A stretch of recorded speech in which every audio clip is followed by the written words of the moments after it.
गणित गंमत पाहणार होता। 0 ते 9 यामधील कोणते पण तुम्ही 3 अंक घ्यायचं। आता बघा आपण हे घेतो 5 7 9।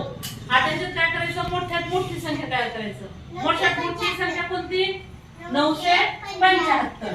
हा, लहानात लहान संख्या कोणती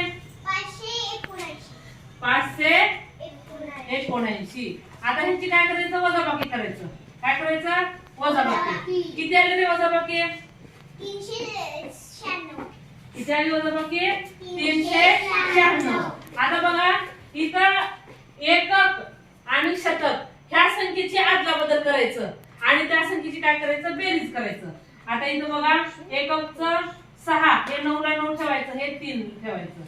आता ह्याचं उत्तर किती येते बघा 1089। किती येते 1089। 6 आणि 3 9, 9 9 18ला 8, हातचा आला 1, 6 आणि 7, 7 आणि 3 10। तुम्ही असं कोणता पण